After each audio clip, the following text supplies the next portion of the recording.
Ruth chapter 3. Ruth at the threshing floor.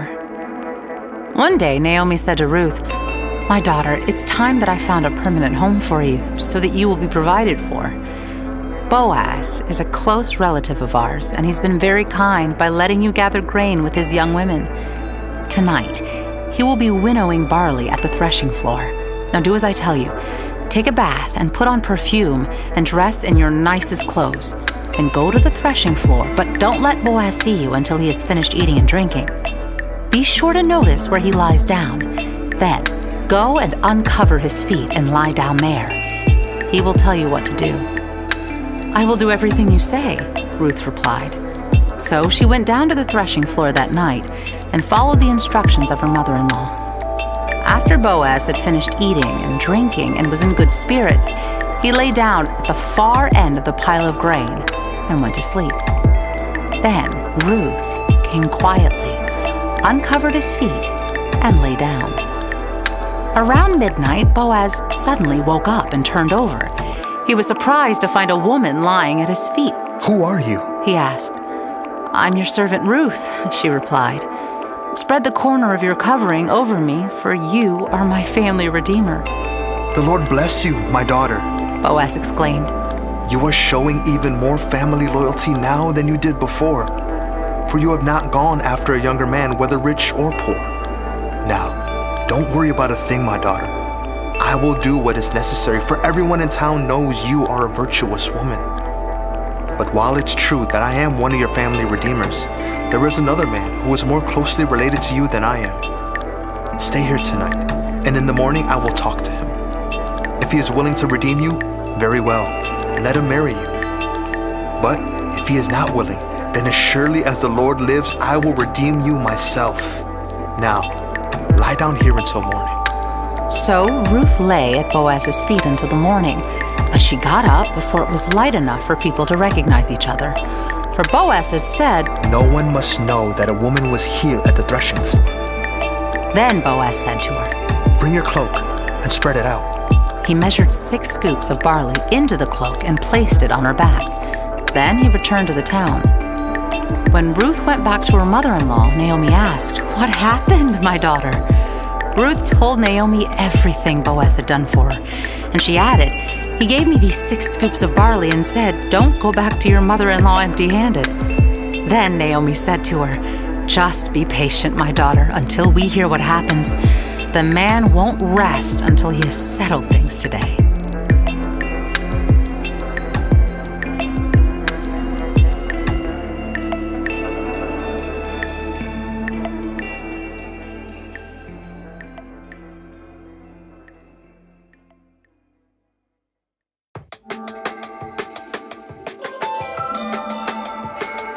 Ruth chapter 4.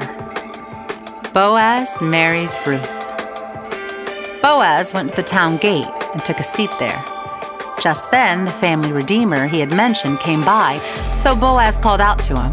"Come over here and sit down, friend. I want to talk to you." So they sat down together. Then Boaz called 10 leaders from the town and asked them to sit as witnesses. And Boaz said to the family redeemer, "You know Naomi, who came back from Moab.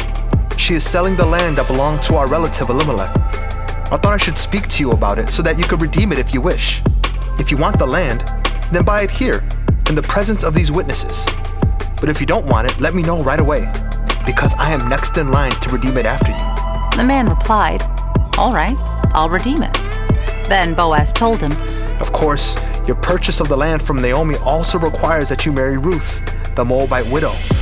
That way, she can have children who will carry on her husband's name and keep the land in the family." "Then I can't redeem it," the family redeemer replied, "because this might endanger my own estate. You redeem the land, I cannot do it." Now, in those days, it was the custom in Israel for anyone transferring a right of purchase to remove his sandal and hand it to the other party. This publicly validated the transaction. So the other family redeemer drew off his sandal as he said to Boaz, "You buy the land." Then Boaz said to the elders and to the crowd standing around, You are witnesses that today I have bought from Naomi all the property of Elimelech, Kilion, and Mahlon. And with the land I have acquired Ruth, the Moabite widow of Mahlon, to be my wife. This way she can have a son to carry on the family name of her dead husband and to inherit the family property here in his hometown. You are all witnesses today." Then the elders and all the people standing in the gate replied, "We are witnesses. May the Lord make this woman who is coming into your home like Rachel and Leah, from whom all the nation of Israel descended. May you prosper in Ephrathah and be famous in Bethlehem. And may the Lord give you descendants by this young woman who will be like those of our ancestor Perez, the son of Tamar in Judah." The descendants of Boaz. So Boaz took Ruth into his home, and she became his wife. When he slept with her, the Lord enabled her to become pregnant, and she gave birth to a son. Then the women of the town said to Naomi, "Praise the Lord who has now provided a redeemer for your family. May this child be famous in Israel. May he restore your youth and care for you in your old age. For he is the son of your daughter-in-law who loves you and has been better to you than 7 sons." Naomi took the baby and cuddled him to her breast, and she cared for him as if he were her own. The neighbor women said, "Now at last Naomi has a son again." And they named him Obed. He became the father of Jesse and the grandfather of David. This is the genealogical record of their ancestor Perez. Perez was the father of Hezron. Hezron was the father of Ram. Ram was the father of Amminadab. Amminadab was the father of Nahshon. Nahshon was the father of Salmon. Salmon was the father of Boaz. Boaz was the father of Obed. Obed was the father of Jesse. Jesse was the father of David.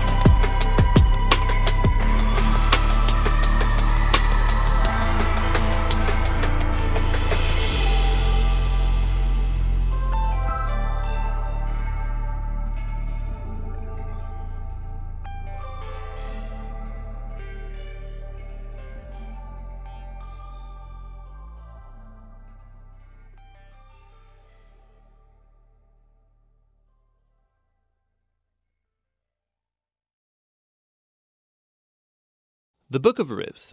It's a brilliant work of theological art, and it invites us to reflect on the question of how God is involved in the day-to-day joys and hardships of our lives. There are 3 main characters in the book: Naomi, the widow, Ruth, the Moabite, and Boaz, the Israelite farmer. And their story is told in 4 chapters that are beautifully designed. Let's just dive in and see how this all unfolds. Chapter 1 opens with this line, "In the days when the judges ruled," and it reminds us of the very dark and difficult days from the book of Judges.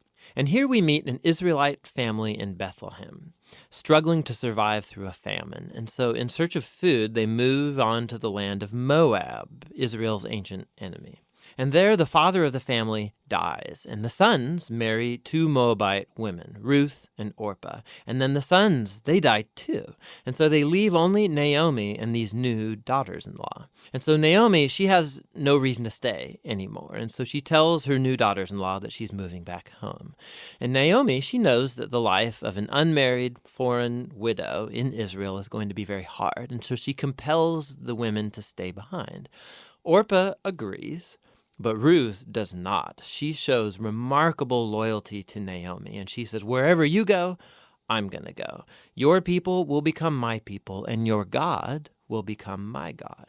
And so the 2 of them return to Israel together. And the chapter concludes with Naomi changing her name to Mara, which means bitter in Hebrew, and she laments her tragic fate. Chapter 2 begins with Naomi and Ruth discussing where they're going to find food. And it just so happens to be the beginning of the barley harvest. And so Ruth goes out to look for food, and it just so happens that she ends up picking grain in the field of a man named Boaz, who just so happens to be Naomi's relative. We're told that Boaz is a man of noble character, and he notices Ruth. And so after finding out more about her story, he shows remarkable generosity to her. He makes these special provisions so that the immigrant Ruth can gather grain in his field. And in doing so, Boaz is actually obeying an explicit command of the Torah to show generosity to the immigrant and the poor. Boaz is so impressed by Ruth's loyalty to Naomi. He prays for her that God will reward her for her boldness. So Ruth comes home that day, and Naomi finds out that she met Boaz, and she is thrilled. She says Boaz is their family redeemer. Now, this family redeemer thing, this was a cultural practice in Israel where if a man in the family died and he left behind a wife or children or land, it was the family redeemer's responsibility to marry that widow, to take up the land and protect that family. So Naomi, she begins to hope that perhaps there might still be a future for her family. Chapter 3 begins with Naomi and Ruth making a plan to get Boaz to notice their situation. So Ruth is going to stop wearing clothes of a grieving widow, and she's going to show signs that she's available to be married. And so Ruth goes to meet Boaz on the farm that night. And as she approaches, Boaz wakes up and he's totally startled. And Ruth makes her intentions very clear. She asks if Boaz will redeem Naomi's family and marry her. Boaz is once again amazed by Ruth's loyalty to Naomi and her family, and he calls Ruth a woman of noble character. It's the same term used to describe the woman of Proverbs 31. So Boaz tells Ruth to wait until the next day, and he will redeem both Ruth and Naomi legally before the town elders. And so the chapter ends with Ruth returning to Naomi, and they marvel together at all of these recent events. In chapter 4, it all comes together. It turns out, at the last minute, Boaz discovers there is a family member who's closer to Naomi than he is, and he's actually eligible before him to redeem the family. But at the last second, this family member finds out that he's going to have to marry Ruth, the Moabite, and so he declines. But Boaz, remember, he knows Ruth's true character, and so he acquires the family property of Naomi, and he marries Ruth. And so just at the beginning, how Ruth was loyal to Naomi's family, so now Boaz is loyal to Naomi's family as well. The story concludes with a reversal of all of the tragedies from chapter 1. So the death of the husband and the sons is reversed as Ruth is married again and gives birth to a new son, granting joy to Naomi. And this symmetry between the opening and the closing, it's even more remarkable. So remember, the opening tragedy was followed by a great act of loyalty on the part of Ruth.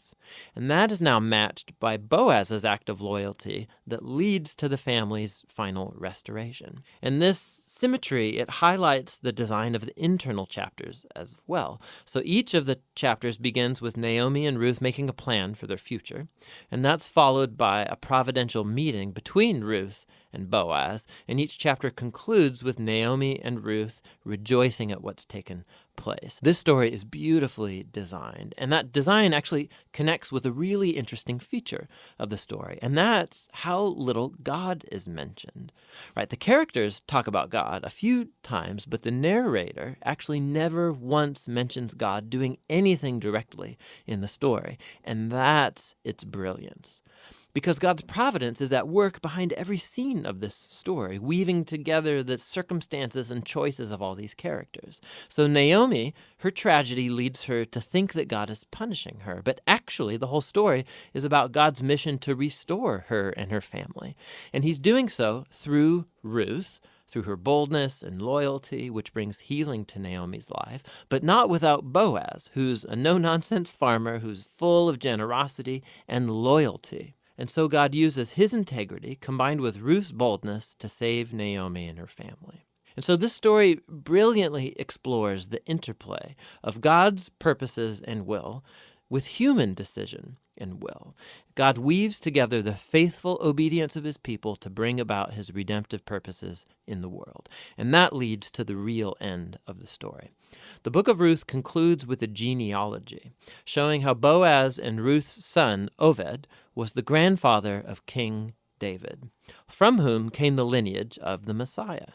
And so all of a sudden, these seemingly mundane, ordinary events in this story are woven into God's grand story of redemption for the whole world. And so the book of Ruth invites us to consider how God might be at work in the very ordinary, mundane details of our lives as well. And that's what the book of Ruth is all about. Proverbs chapter 31. The sayings of King Lemuel. The sayings of King Lemuel contain this message. which his mother taught him. O my son, O son of my womb, O son of my vows, do not waste your strength on women, on those who ruin kings. It is not for kings, O Lemuel, to guzzle wine. Rulers should not crave alcohol, for if they drink, they may forget the law and not give justice to the oppressed. Alcohol is for the dying, and wine for those in bitter distress. Let them drink to forget their poverty and remember their troubles no more. Speak up for those who cannot speak for themselves. Ensure justice for those being crushed. Yes, speak up for the poor and helpless and see that they get justice. A wife of noble character. Who can find a virtuous and capable wife? She is more precious than rubies. Her husband can trust her, and she will greatly enrich his life. She brings him good, not harm, all the days of her life. She finds wool and flax and busily spins it. She is like a merchant's ship bringing her food from afar. She gets up before dawn to prepare breakfast for her household and plan the day's work for her servant girls. She goes to inspect a field and buys it. With her earnings, she plants a vineyard. She is energetic and strong, a hard worker. She makes sure her dealings are profitable. Her lamp burns late into the night. Her hands are busy spinning thread, her fingers twisting fiber. She extends a helping hand to the poor and opens her arms to the needy. She has no fear of winter for her household, for everyone has warm clothes. She makes her own bedspreads. She dresses in fine linen and purple gowns. Her husband is well known at the city gates where he sits with the other civic leaders.